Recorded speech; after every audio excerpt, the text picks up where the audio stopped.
So, Skull Splitter is a muscular earth pony mare ready to beat the world into submission for spilling her drink and then beat up its friends if they try making an issue of it. She's got a wine red coat and a spiky orange mane with a bandana tied over it, and a cartoony skull on said bandana. Her cutie mark is a skull with a cracked cranium because, well, her name is Skull Splitter. And she tends to talk foully and is particularly boisterous. Some would say too boisterous, but I'm sure they're wrong. And doesn't really think before she acts. In fact, she usually says thinking about 5 minutes after the fight. And as is incredibly obvious, she is an alcoholic of an incredible degree. She drinks pretty much 24/7 because, well, people tend to assume it's because she's a drunkard. Although, who knows, maybe there's a reason behind it. A dark secret in the past. Yeah, she was found as a child and raised by a pub owner, which is probably where she got her love of drink from. Yes. Otto's attempt to try and get rid of the glaring vulnerability for an adventurer at having a family is. Yeah, precisely. Oh, well, remember how well that worked out for Ebony? She doesn't have any blood relatives, though she knows of. Plenty well for Ebony. Scott hasn't exactly looked. And then she died. She spent quite a while travelling after having grown up a bit, and has a habit of getting short-term jobs for like a week or two, and then either losing them or getting bored and leaving. Which is why every time she levels, I spend half of all her 2 skill points on one rank in another profession, just because.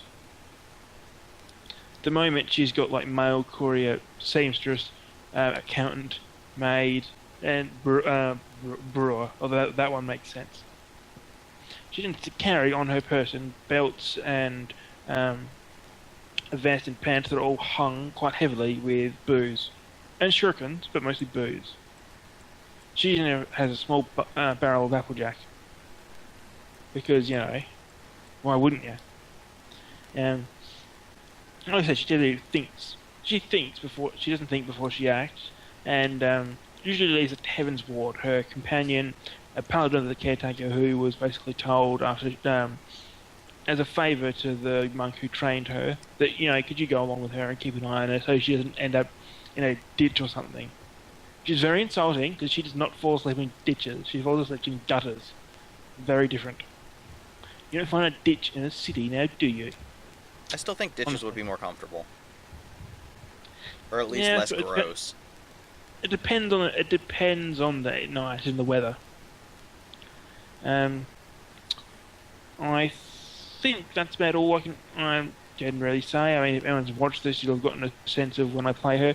I tend to get boisterous, and admittedly, I do interrupt quite a bit because, well, I'm trying to play a character who's loud and forthright, and despite the fact she's got low charisma, she's just going to force her way into any situation unless someone else gets in there first and starts talking and makes it clear. The word you're looking for is obnoxious.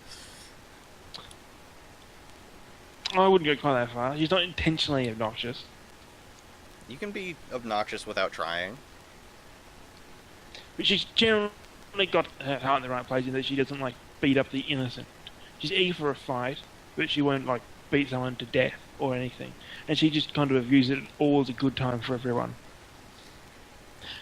She's a bit sour when someone else beats her to the punch of punching someone, though. I mean, because come on, that's just kill stealing, and kill stealing isn't cool. And I think that's about it. There you go. And now you know, Skull Splitter. Thanks for watching. Yeah. So yeah, made RPG. Yeah. And we'll see you all next time with our next character, whoever that ends up being. Jesus. Buddha. No, Loki. No, Thor.